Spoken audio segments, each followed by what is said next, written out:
ഏവർക്കും സ്പോട്ടോപ്പിയയിലേക്ക് സ്വാഗതം. UCL എന്നാൽ ആ വെള്ള ജേഴ്സിയാണ്. റിയൽ മാഡ്രിഡ് അഥവാ ലോസ് ബ്ലാങ്കോസ്. കളിക്ക് ശേഷം ആ വെള്ള ജേഴ്സിയിൽ നിങ്ങൾക്ക് ചളിപ്പാടുകളും കറകളും രക്തപ്പാടുകളും കണ്ടേക്കാം. പക്ഷേ ഒരിക്കലും തോൽവിയുടെ ഭാരം ആ ജേഴ്സിയിൽ തൊടാൻ അനുവദിക്കില്ല എന്ന് പറയുന്ന ഒരു കൂട്ടം കളിസംഘമാണ് അവരുടേത്. ഒരിക്കൽ പെപ്പിനോട് ഒരു റിപ്പോർട്ടർ ചോദിക്കുന്നുണ്ട്, എന്തുകൊണ്ടാണ് UCL ഇത്രത്തോളം ടഫസ്റ്റ് ആയിട്ടുള്ള ഗെയിം ആകുന്നു എന്നുള്ളത്. അതിന് പെപ്പ് പറയുന്ന മറുപടി വളരെ ലളിതമാണ്. അവിടെ റയൽ മാഡ്രിഡ് എന്ന് പറയുന്ന ഒരു ടീമുണ്ട് എന്നുള്ളത്. അക്ഷരാർത്ഥത്തിൽ ഈ തീരുമാനത്തെ ശരിവെക്കുന്ന രീതിയിലുള്ളൊരു കളിയായിരുന്നു റയൽ മാഡ്രിഡ് സിറ്റി രണ്ടാം പാദ മത്സരം.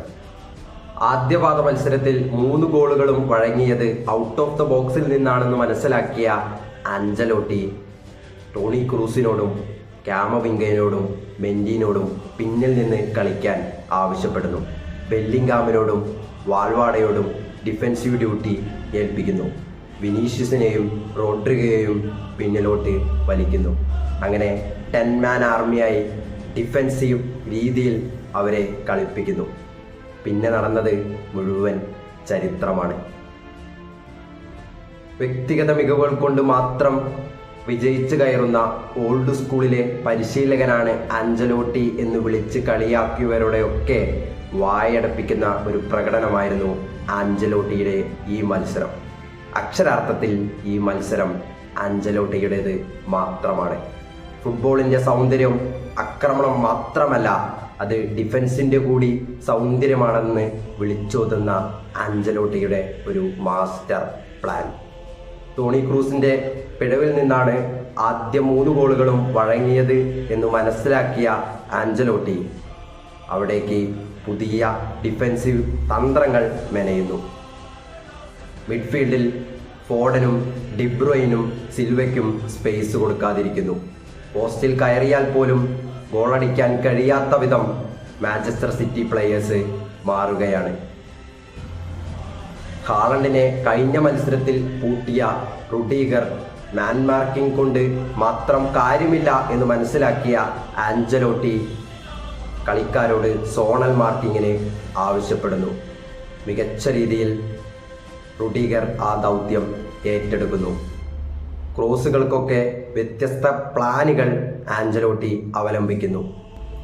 ആത്മഹത്യാപരമാണെന്ന് നമുക്കെല്ലാവർക്കും തോന്നിയ ആഞ്ചലോട്ടിയെ തീരുമാനങ്ങൾ ശരിക്ക് തോറ്റുപോയിരുന്നുവെങ്കിൽ ആഞ്ചലോട്ടിയെ എല്ലാവരും പഴിക്കുമായിരുന്നു. കാരണം അത്രത്തോളം ആത്മഹത്യാപര തീരുമാനമായിരുന്നു ആഞ്ചലോട്ടിയുടേത്. ശരിക്കും ഇത് ആഞ്ചലോട്ടിയുടെ വിജയം മാത്രമാണ്.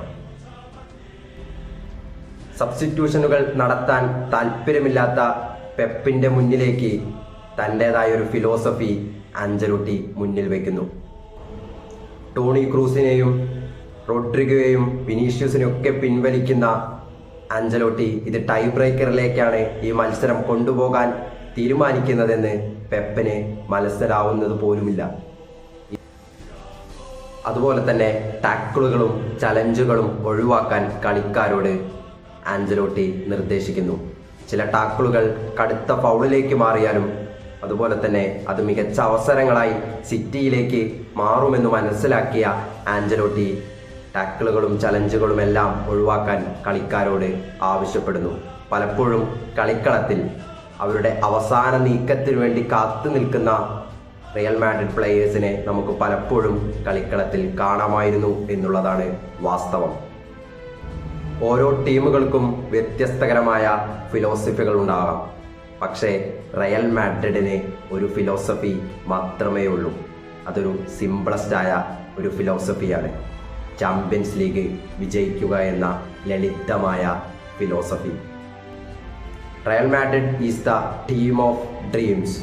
ദേ pray for the miracles and then miracles arrives. അതെ, ഇത് ശരിക്കും റയൽ മാഡ്രിഡിൻ്റെ വിജയമാണ്. ഫുട്ബോളിൻ്റെ വിജയമാണ്. ആക്രമണമാണ് ഏറ്റവും വലിയ പ്രതിരോധമെന്ന് നമ്മളെ പഠിപ്പിച്ച എല്ലാ ഫുട്ബോൾ ഫിലോസഫികൾക്കും എതിരെയുള്ള ഒരു കൊട്ടാണ്. അതെ, ഇത് ആഞ്ചലോട്ടിക്ക് മാത്രം കഴിയുന്ന ആഞ്ചലോട്ടിയുടേതായ മാത്രമുള്ള ഒരു ഡിഫൻസീവ് തന്ത്രം. ഈ വീഡിയോ ഇവിടെ പൂർണ്ണമാവുന്നു. അപ്പോൾ പുതിയൊരു വീഡിയോ ആയിട്ട് നമുക്ക് വീണ്ടും കാണാം. അതുവരേക്കും ഗുഡ് ബൈ.